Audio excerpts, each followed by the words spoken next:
तो चलिए आगे बढ़ते हैं हमारे आज के दिन के इस पहले वीडियो की तरफ। इस वीडियो को प्लीज़ पूरा एकदम ध्यान से देखना, बिल्कुल भी स्किप मत करना, वरना हो सकता है आप थोड़ा सा इंपॉर्टेंट पॉइंट वीडियो से मिस कर सकते हो। तो देखिए आज के दिन मार्केट का एक बहुत ही बड़ा जो दिग्गज प्लेयर है बजाज फाइनेंस लिमिटेड, इसके बारे में एक नहीं, दो नहीं, तीन नहीं, बल्कि टोटल 7 अलग अलग दिग्गज ब्रोकरेज फर्म से जो इंटरनेशनल लेवल पे या ग्लोबल लेवल पे काम करते हैं, उन सब से एक रिपोर्ट आ चुकी है। और उस रिपोर्ट में इन सारे ब्रोकर्स ने अपना टारगेट इस स्टॉक के ऊपर दे के रखा है। और अब टारगेट जो मैं आपको एक एक करके दिखाने वाला हूँ और उसके ऊपर इनका विचार क्या है वो जो मैं आपको एक्सप्लेन करने वाला हूँ, आपका डेफिनेटली यहाँ पर थोड़ा सा होश उड़ सकता है। बिकॉज इस स्टॉक को यहाँ पर अपग्रेड नहीं किया गया, इस स्टॉक को दोस्तों यहाँ पर डाउनग्रेड किया गया है। मतलब क्या, स्टॉक में यहाँ से बिकवाली आ सकती है, ऐसे कुछ बयान यहाँ पर इनके तरफ से दिए गए, जिसके कारण आज के दिन भी बजाज फाइनेंस के स्टॉक में एक अच्छे खासी गिरावट हमको देखने को मिली है। और हो सकता है अगले कुछ समय में इस स्टॉक में और भी प्रेशर और भी दबाव हमको आता हुआ देखने को मिले। वो कैसे, क्यों, कितना नीचे जा सकता है, इन ब्रोकर्स ने कितने नीचे के टारगेट दिए, या किसी ब्रोकर ने अगर थोड़ा बहुत न्यूट्रल टारगेट भी दिया है तो वो क्या है, मैं सब कुछ यहाँ पर वन बाय वन आपके सामने एक्सप्लेन करने वाला हूँ। तो रिक्वेस्ट एक ही है, हो सके तो वीडियो के साथ अंत तक बने रहिएगा। सबसे पहले आज की तारीख आपको बोल देता हूँ, 25 जुलाई 2025 ये आज की तारीख है। तो पूरा का पूरा रिपोर्ट बजाज फाइनेंस का जो रिपोर्ट मार्केट में आज एक्टिव है डाउनग्रेड के ऊपर का, वो मैं यहाँ पर आपको एक्सप्लेन करने वाला हूँ। तो सबसे पहले जेपी मॉर्गन करके एक जो ग्लोबल लेवल के आप बोल सकते हो एक फर्म है, इनके तरफ से बजाज फाइनेंस स्टॉक के ऊपर डाउनग्रेड आ चुका है। और इन्होंने पहले इस स्टॉक के ऊपर एक ओवरवेट कॉल दिया था। ओवरवेट मतलब आप पॉजिटिव बोल सकते हो, लेकिन अभी इनका वो ओवरवेट कॉल न्यूट्रल हो चुका है, मतलब कॉशियस हो चुका है। कभी जून क्वार्टर के जो नंबर इसके आ चुके हैं अभी उसके बाद, तो ऑब्वियस सी बात है एक पॉजिटिव कॉल जब एक कॉशियस कॉल में कन्वर्ट हो जाता है किसी भी ग्लोबल प्लेयर से एक बड़े कंपनी के बारे में या स्टॉक के बारे में, तो उसका रिएक्शन स्टॉक में मैक्सिमम टाइम नेगेटिव ही हमको देखने को मिलता है। और इस डाउनग्रेड की वजह से आज इंट्राडे में एक बार के लिए बजाज फाइनेंस का स्टॉक लगभग 5.5% की गिरावट में हमको देखने को मिल रहा था। उसके बाद आधा 1% थोड़ा बहुत रिकवर हुआ भी, लेकिन फिर भी एक्चुअली में प्रेशर आज के दिन सेलिंग का इस स्टॉक में क्लियरली हमको नजर आ रहा था। अब चलिए आगे बढ़ते हैं पर्टिकुलरली नेक्स्ट टॉपिक के ऊपर। अब देखिए यहाँ पर बजाज फाइनेंस के स्ट्रेंथ की बात करें, ताकत की बात करें, तो जेपी मॉर्गन ने यहाँ पर एक बात भी बोली है कि जेपी मॉर्गन स्टिल सेइंग, मतलब अभी भी जेपी मॉर्गन ये बोल रहे हैं कि बजाज फाइनेंस एक best quality NBFC in India आपको देखने को मिलेगा। मतलब ग्लोबल लेवल की बात नहीं हो रही है, इंडिया की अगर हम बात करें तो इंडिया में अभी भी सबसे बेस्ट क्वालिटी का एनबीएफसी मतलब non banking financial company Bajaj finance ही आपको देखने को मिलेगा। अभी ओवरऑल इसके बारे में इनका ये बयान तो पॉजिटिव आपको नजर आएगा, लेकिन इसके साथ साथ इन्होंने यहाँ पर थोड़ी परेशानी करने वाली बातें भी बता कर रखी है।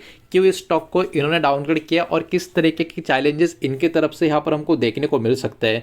तो देखिए, rising loan closure in the housing sector, इनका जो हाउसिंग सेक्टर है वहाँ पर जो लोन का लगातार जो एक प्रेशर यहाँ पर जो आता हुआ नजर आ रहा है, वो एक पर्टिकुलरली प्रॉब्लमेटिक सिनारियो नजर आ रहा है स्मॉल बिजनेसेस के लिए। मतलब एमएसएमई सेगमेंट इस कैटेगरी में कहीं ना कहीं एक स्ट्रेस नजर आ रहा है, यहाँ पर भी एक दबाव नजर आ रहा है। इतना ही नहीं, 2 व्हीलर और 3 व्हीलर का जो लोन है वो भी लगातार काफ़ी पुअरली, मतलब खराब परफॉर्म कर रहा है।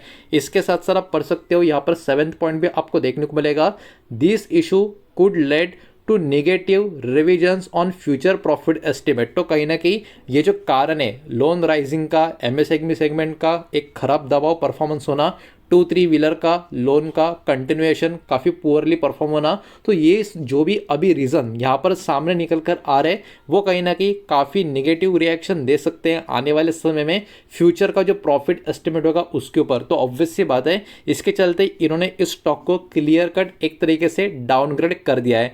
कंपनी का खुद का आउटलुक भी एकदम ध्यान से अगर आप देखोगे, जो कंपनी के क्वार्टर के नंबर्स आने के बाद यहाँ पर आ चुके हैं, बजाज फाइनेंस का मैनेजमेंट खुद ये कंफर्म कर चुका है कि वहां पर स्ट्रेस है। वहां पर मतलब बजाज फाइनेंस का जो नंबर्स है उसमें स्ट्रेस है, खास करके एमएसएमई कैटेगरी में टू व्हीलर कैटेगरी में और थ्री व्हीलर लोन कैटेगरी में। मतलब ओवरऑल इनका जो बिजनेस है इसमें एक स्ट्रेस खुद नज़र आ रहा है। ये बात इनके मैनेजमेंट ने क्लियर कट बोली है, जिसके चलते स्टॉक में ऑब्वियस सी बात है प्रेशर आना लगभग तय था। और ऑब्वियस सी बात है जब ऐसा मैनेजमेंट खुद बोलता है और उसके बाद जो दिग्गज ब्रोकर्स होते हैं वो भी उसके ऊपर एक स्टैंप मार देते हैं और एक्स्ट्रा डाउनग्रेड कर देते हैं, तो स्टॉक में प्रेशर आना ही आना है। अब देखिए जो मैनेजमेंट है इन्होंने ये भी बोला है दे एक्सपेक्ट लोअर AUM, मतलब असेट अंडर मैनेजमेंट का भी कहीं ना कहीं यहाँ पर स्लोअर ग्रोथ यहाँ पर एक्सपेक्ट किया जा रहा है। मैंने गलती से लोअर बोला, स्लोअर ग्रोथ यहाँ पर एक्सपेक्ट किया जा रहा है इस साल में, ये बात भी इन्होंने बोली है। अब इस साल मैं मान के चल रहा हूँ ये फाइनेंशियल ईयर की बात कर रहे हैं। Target AUM growth is 23% to 25% for this financial year. जी हाँ, ये फाइनेंशियल ईयर की ही बात कर रहे हैं। तो इस साल कहीं ना कहीं फाइनेंशियल ईयर में इस कंपनी का बजाज फाइनेंस का जो असेट अंडर मैनेजमेंट है उसमें कहीं ना कहीं स्लोनेस हमको देखने को मिलेगी। तो इसके वजह से भी स्टॉक में डाउनग्रेड का एक सिनारियो या एक पर्टिकुलरली बयान आता हुआ हमको नजर आ रहा है। अब चलिए आगे बढ़ते हैं नेक्स्ट स्लाइड की तरफ। अभी यहाँ पर एक ही ब्रोकर का व्यू हमने देखा, बाकी ब्रोकर के व्यूज जो है वो भी हम फटाफट यहाँ पर देखने वाले एकदम शॉर्ट में। प्लीज़ वीडियो को लाइक कर देना, वीडियो को शेयर कर देना। पहली बार चैनल पे आ चुके हो तो चैनल को सब्सक्राइब भी कर देना। तो अभी 6 बाकी के जो ब्रोकर्स है उनका व्यू हम देख लेते हैं, जिसमें एक नाम है UBS, ये भी एक बड़ा प्लेयर है। इन्होंने स्टॉक के ऊपर सीधा सीधा सेल का रेटिंग दे दिया है और इनका जो टारगेट प्राइस स्टॉक के ऊपर 750 का है। एक बात मैं क्लियर कर देता हूँ, मैं आप में से किसी को भी फोर्स नहीं कर रहा हूँ या सजेस्ट नहीं कर रहा हूँ बाय करो, सेल करो या होल्ड करो, बिल्कुल नहीं। आपको जो भी करना है खुद का स्टडी रिसर्च करने के बाद ही करना है। तो UBS ने यहाँ पर स्टॉक के ऊपर सेल का रेटिंग दे दिया है, 750 का टारगेट दे दिया है और इन्होंने बोला है कि MSME का स्ट्रेस यहाँ से कंटिन्यू होगा, ये इनका मानना है। No change expected in top leadership till 2028, Rajiv Jain says.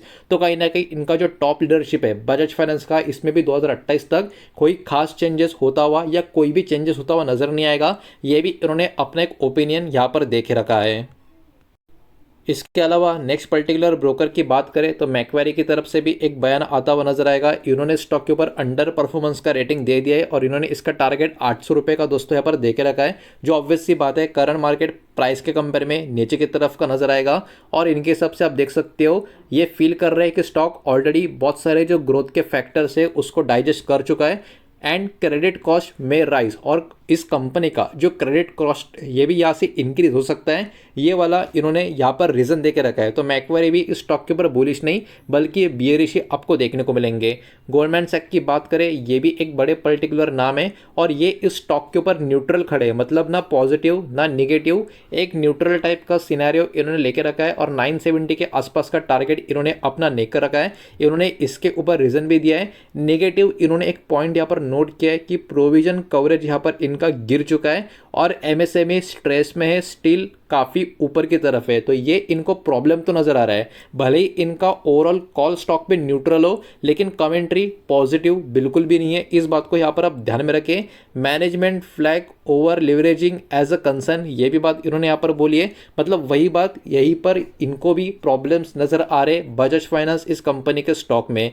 इसके अलावा अगर मैं बात करूँ यहाँ पर बर्नस्टाइन की, तो इन्होंने स्टॉक के ऊपर अंडर परफॉर्म का रेटिंग दे के रखा है। 640 रुपये का टारगेट इन्होंने स्टॉक के ऊपर दिया है। अब देखिए इतना नीचे आएगा या नहीं आएगा ये तो वक्त ही बताएगा, लेकिन सबसे खराब टारगेट इस पूरे के पूरे रिपोर्ट में इनके तरफ से ही आता हुआ देखने को मिल रहा है। और ये मान के चल रहे believes profit margin are under pressure, इनके हिसाब से प्रॉफिट मार्जिन काफ़ी प्रेशर में यहाँ पर देखने को मिलेंगे और इनका जो लोन स्प्रेड है ये भी श्रिंक होता हुआ देखने को मिल रहा है और आगे भी श्रिंक होता हुआ नजर आएगा। श्रिंक मतलब कम होता हुआ नजर आएगा। जो इनका लोन लगातार स्प्रेड हो रहा था ये पर्टिकुलरली अब रुकता हुआ नजर आएगा, श्रिंक होता हुआ नजर आएगा। ये बात भी उन्होंने बोली। इसके वजह से इन्होंने काफ़ी लोअर टारगेट यहाँ पर दे के रखा है 640 के करीब का। पॉजिटिव आउटलुक दोस्तों, इस पूरे खराब रिपोर्ट में एक पॉजिटिव आउटलुक देखने को मिलेगा CLSA की तरफ से। तो देखिए टोटल 7 ब्रोकर्स है, 7 में से 5 ब्रोकर नेगेटिव साइड पर है, 1 ब्रोकर न्यूट्रल है। तो ये एक ब्रोकर कहीं ना कहीं पॉजिटिव साइड पर नजर आ रहा है और CLSA ने इस स्टॉक के ऊपर आउट परफॉर्मेंस का रेटिंग दिया है और 1150 का टारगेट रखे रखा है। और इन्होंने बात भी बोली है, से द क्वार्टर वॉज डिसेंट, मतलब अभी का जो क्वार्टर था वो डिसेंट था, especially for for a retail focus lender in slow market. Slow market में ओवरऑल क्वार्टर का परफॉर्मेंस ओके था, डिसेंट था, बहुत अच्छा या बहुत बुरा ऐसा कुछ नहीं बोला है। ये एक्सपेक्ट कर रहे 25% का प्रॉफिट ग्रोथ CAGR की यहाँ पर बात हो रही है over next 2 year after weak financial year 2025। तो यहाँ पर अगले 2 साल के हिसाब से ये 25% का प्रॉफिट ग्रोथ CAGR के हिसाब से एक्सपेक्ट करके जा रहे हैं। और अगर ऐसा होता है तो इनका ये टारगेट यहाँ से और भी ऊपर की तरफ जाता हुआ हमको नज़र आ सकता है।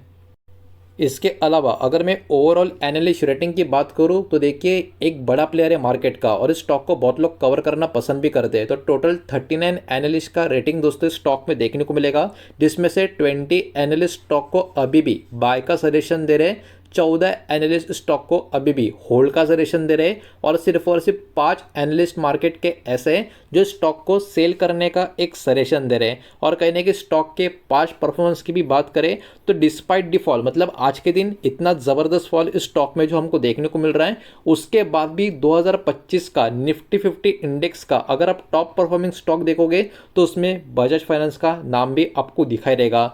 तो यहाँ पर कहीं ना कहीं डाउन ग्रेड के चलते क्वार्टर का जो एक्सपेक्टेशन था उससे भी काफ़ी खराब नंबर आने की वजह से स्टॉक में कहीं ना कहीं हमको एक प्रॉफिट बुकिंग, प्रॉफिट टेकिंग या एक अच्छी खासी करेक्शन, गिरावट, क्रैश जो आप वर्ड यूज़ कर सकते हो, आप कर सकते हो, वो हमको देखने को मिल रहा है। लेकिन अभी भी यहाँ से लॉन्ग टर्म में स्टॉक अच्छा परफॉर्म कर सकता है, लेकिन प्रेशर क्लियरली नज़र आ रहा है। ये बात इस रिपोर्ट के माध्यम से साबित हो रही है। यही सारा डेटा इस वीडियो के माध्यम से मुझे आपके सामने प्रेजेंट करना था। उम्मीद करता हूँ वीडियो आपको पसंद आया होगा और समझ आया होगा। तो वीडियो को लाइक करें, दोस्तों से शेयर करें। पहली बार चैनल पे आ चुके हो तो सब्सक्राइब भी कर देना और कोई भी स्टॉक में निवेश करने से पहले खुद की स्टडी रिसर्च जरूर करें, फाइनेंशियल एडवाइजर की सलाह जरूर ले। मिलते हैं नेक्स्ट वीडियो में, धन्यवाद।